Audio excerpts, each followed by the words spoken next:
Everyone, आज मैं आपको पढ़ाने वाला हूँ कि अगर आपको कोई कंपाउंड दे दिया जाए और ये कहा जाए कि उस कंपाउंड में किसी सब्सटेंस का परसेंटेज कंपोजिशन फाइंड आउट कीजिए, तो आप कैसे पता करोगे। परसेंटेज कंपोजिशन का मतलब ये हुआ कि आपसे परसेंटेज मास पूछ लिया जाए या परसेंटेज मोल पूछ लिया जाए, तो आप कैसे फाइंड आउट करोगे। तो आइए इसके बारे में हम लोग स्टडी करते हैं। तो हेडिंग डाल लीजिए।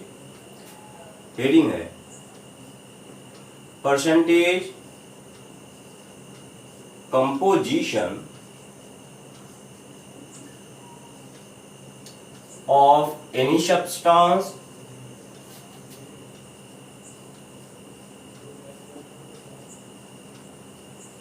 in any compound.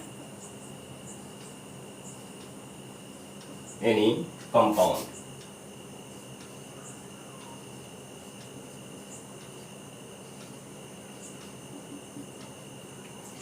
इसका मतलब क्या हुआ, जैसे अगर आपको दे दिया जाए, मान लीजिए कह दिया जाए कि Na2SO4, इसमें सल्फर का परसेंटेज कंपोजिशन कितना है या ऑक्सीजन का परसेंटेज कंपोजिशन कितना है या सोडियम का परसेंटेज कंपोजिशन कितना है, तो आप कैसे फाइंड आउट करोगे।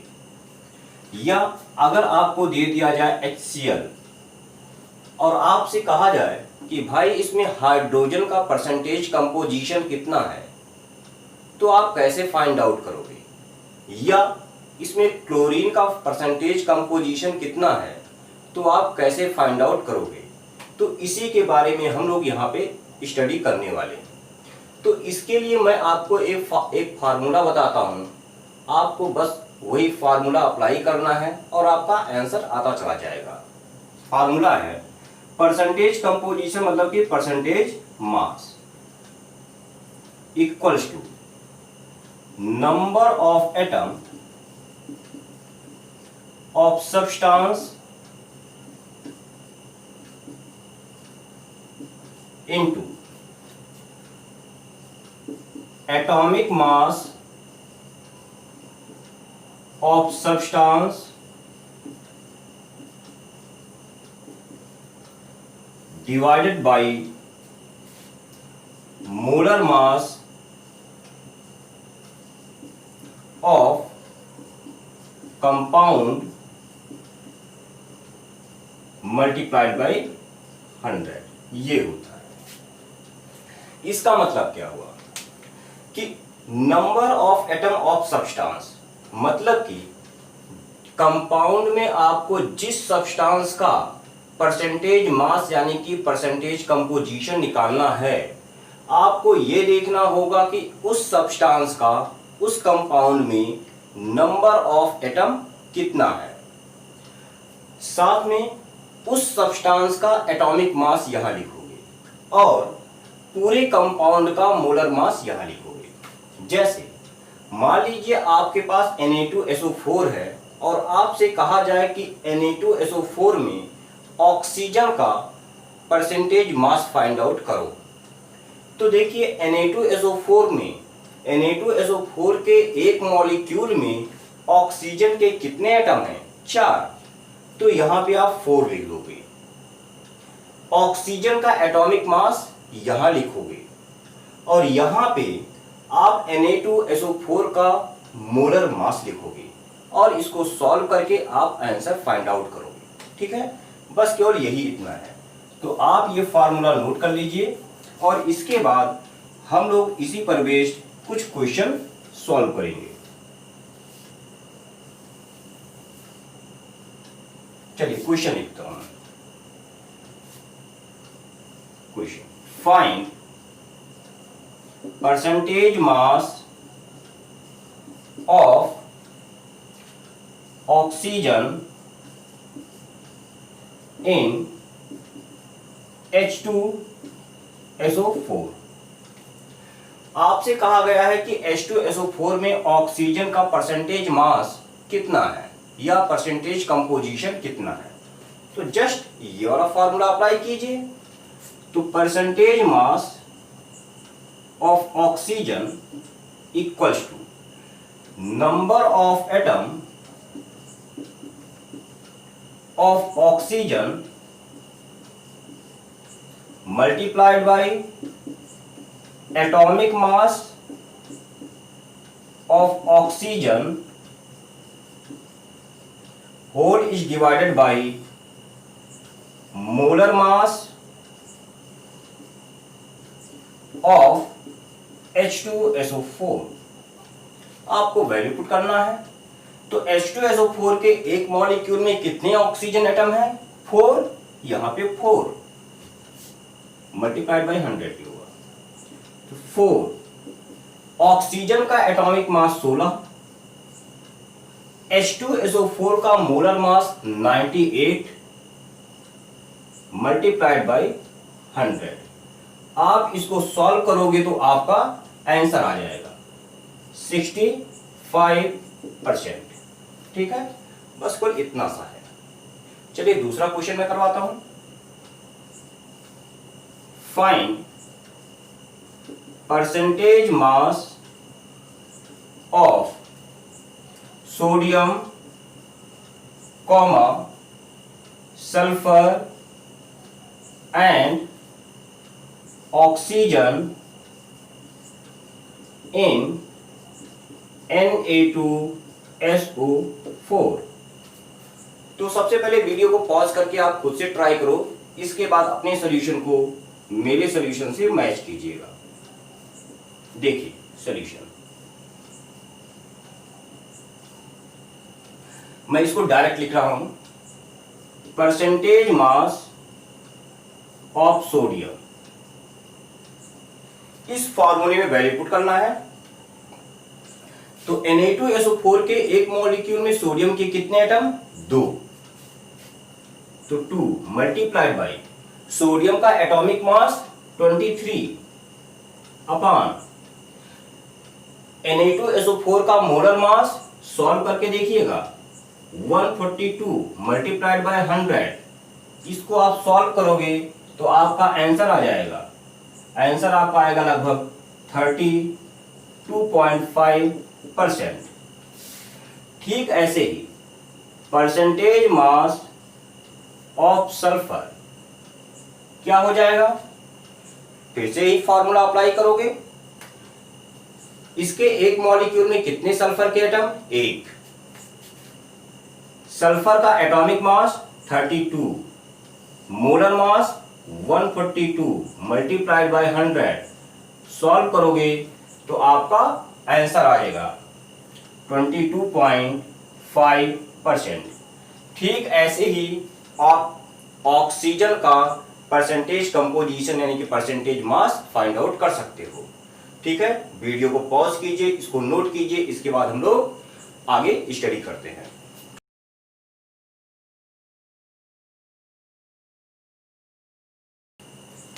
चलिए आगे देखते हैं।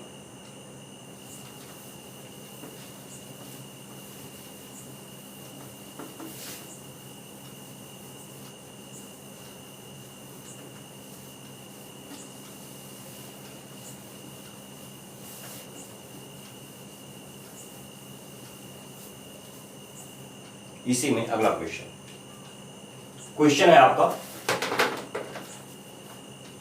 तीसरा question. if percentage mass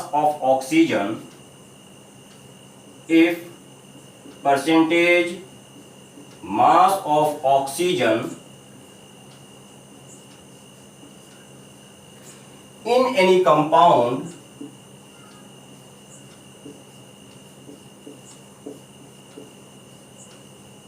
having molecular mass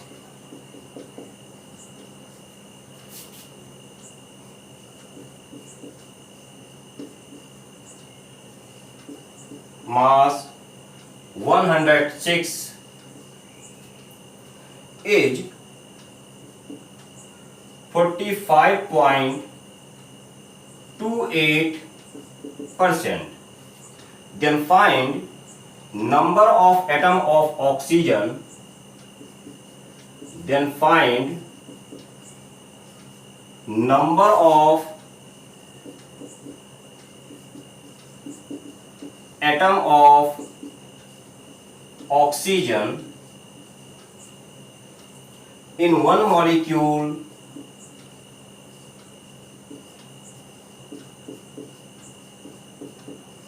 of that compound.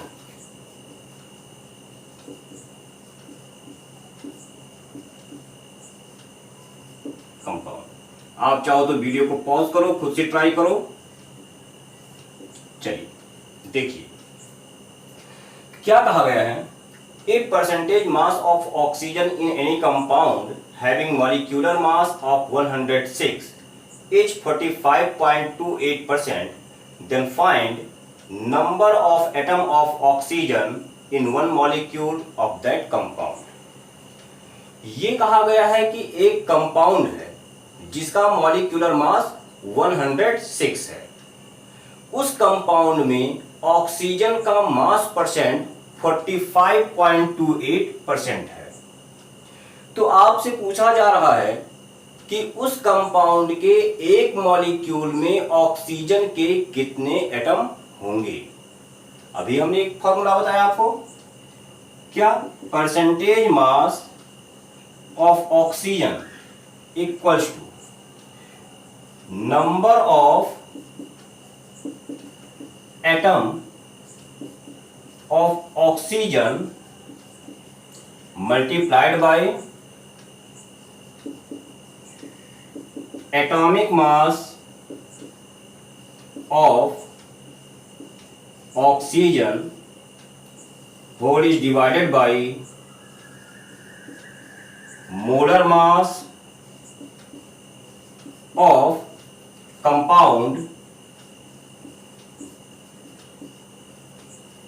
Multiplied by 100। तो देखिए कंपाउंड में मास परसेंट ऑफ ऑक्सीजन आपको गिवन है, वैल्यू पुट कीजिए इसमें 45.28। नंबर ऑफ ऑक्सीजन एटम पता करना है, number of atom, atomic mass of oxygen 16, molar mass of compound 106 given है, मल्टीप्लाइड बाय 100। तो नंबर ऑफ एटम आ जाएगा, ऑक्सीजन एटम आ जाएगा आपका 45.28 multiplied by 106 whole is divided by 16 multiplied by 100। इसको आप सॉल्व कर लोगे तो आपका आंसर आएगा, आंसर आपका आएगा लगभग 3 के। ठीक है, तो आप चाहो वीडियो पॉज करो, इसको नोट करो, इसके बाद अगले क्वेश्चन पे आते हैं। फोर्थ क्वेश्चन है आपका, if percentage mass of carbon and hydrogen, mass of carbon and hydrogen in any compound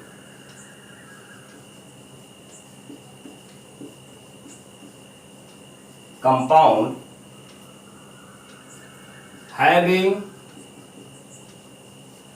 molar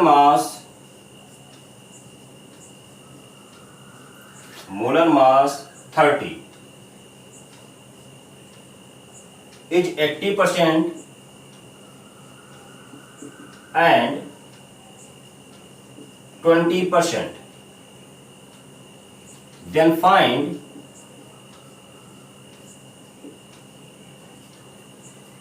formula of compound।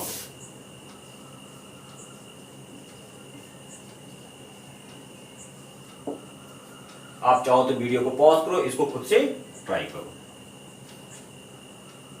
Solution देखो क्या कहा गया है क्वेश्चन में। क्वेश्चन में यह कहा गया है कि आपके पास एक कंपाउंड है जिसमें कार्बन और हाइड्रोजन के एटम हैं, उस कंपाउंड का मोलर मास 30 है और उस कंपाउंड में कार्बन और हाइड्रोजन का मास परसेंट 80% और 20% है। तो आपको उस कंपाउंड का फॉर्मूला पता करना होगा। अब कंपाउंड का फॉर्मूला पता करने के लिए अगर आपको सिंपली ये पता चल जाए कि उस कंपाउंड में कार्बन और हाइड्रोजन के कितने एटम हैं, तो आप बड़ी आसानी से फॉर्मूला पता कर सकते हो। यानी कि सबसे पहले आपको कार्बन और हाइड्रोजन के नंबर ऑफ एटम पता करने होंगे। तो आइए हम लोग पता करते हैं। पहले कार्बन के लिए, तो मास percent of carbon, number of carbon atom into atomic mass of carbon divided by molar mass of compound multiplied by 100। ठीक है।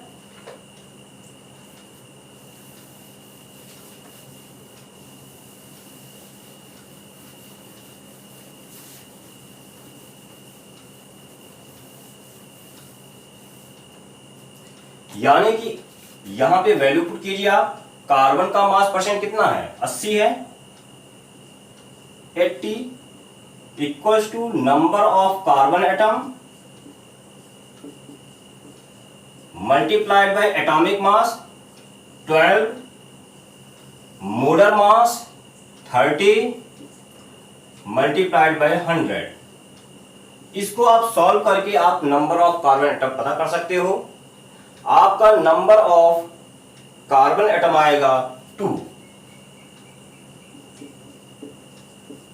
कार्बन एटम आ जाएगा 2। ठीक ऐसे ही हाइड्रोजन एटम के लिए आप अप्लाई कर सकते हो। यानी कि mass percent of hydrogen atom equals to number of hydrogen atom multiplied by atomic mass of hydrogen atom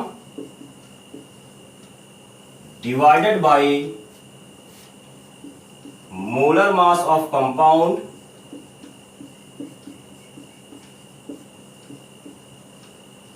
multiplied by 100।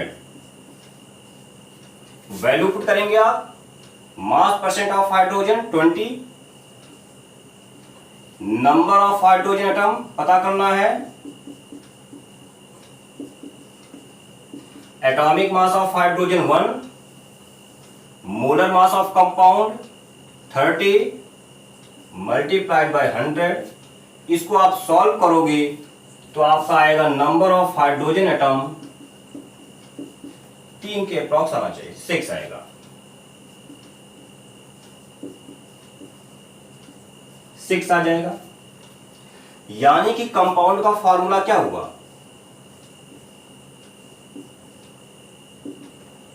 Carbon है, कितने एटम है कार्बन के? 2। हाइड्रोजन के कितने एटम? 6। ये फॉर्मूला आ गया। तो यही आपका आंसर है।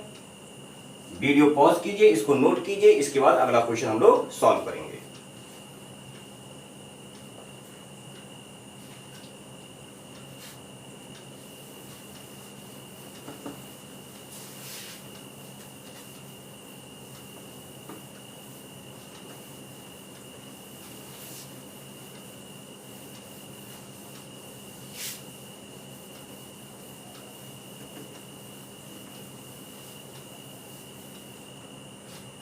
चलिए अगला क्वेश्चन लिखिए। 5th क्वेश्चन है, a compound was found to contain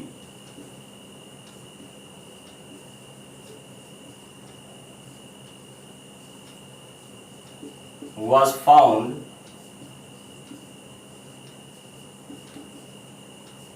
to contain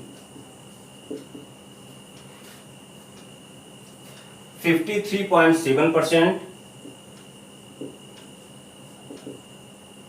nitrogen by mass.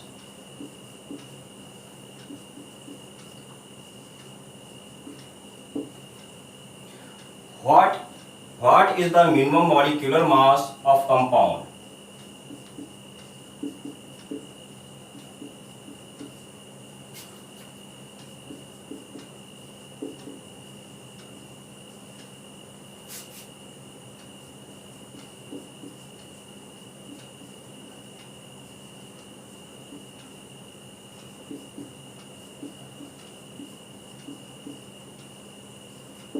ठीक है, वीडियो पॉज करो, खुद से ट्राई करो।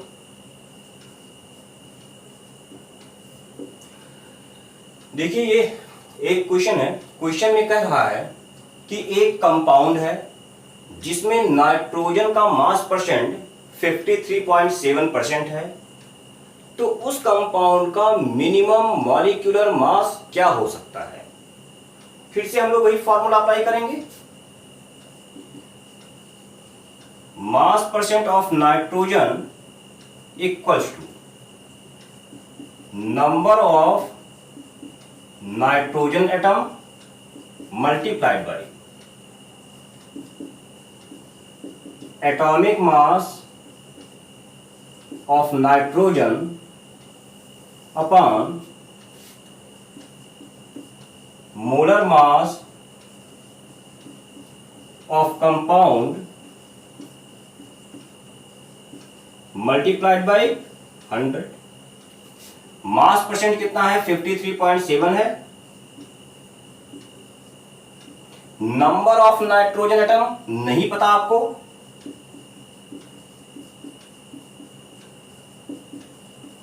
Atomic mass of nitrogen 14, molar mass of compound पता करना आपको,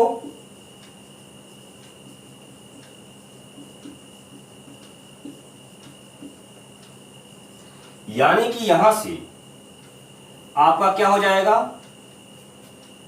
कि मोलर मास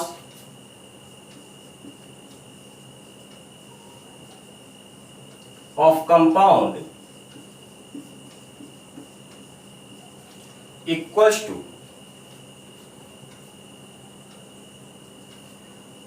यहां मल्टीप्लाइड बाय 100 करना था, मैं भूल गया, equals to number of nitrogen atom multiplied by 1400 upon 53.7। इसको अगर आप सॉल्व करोगे तो आ जाएगा number of nitrogen atom multiplied bye 26। अब देखिए, यानी कि कंपाउंड का मोलर मास कितना होगा, ये इस बात पे डिपेंड कर रहा है कि कंपाउंड के एक मॉलिक्यूल में कितने नाइट्रोजन के एटम होंगे। ठीक है, कंपाउंड के एक मॉलिक्यूल में नाइट्रोजन के एटम जितना ज्यादा होगा उसका मोलर मास उतना ही ज्यादा आता जाएगा। ठीक है, और कंपाउंड में नाइट्रोजन का एटम जितना कम होगा उसका मोलर मास उतना ही कम होता जाएगा। आपसे यह कहा गया है कि कंपाउंड का मिनिमम मोलर मास क्या होगा। कंपाउंड का मोलर मास मिनिमम तब होगा जब कंपाउंड में नाइट्रोजन के एटम मिनिमम होंगे, और कंपाउंड में मिनिमम नाइट्रोजन के एटम कितने हो सकते हैं, 1 हो सकता है।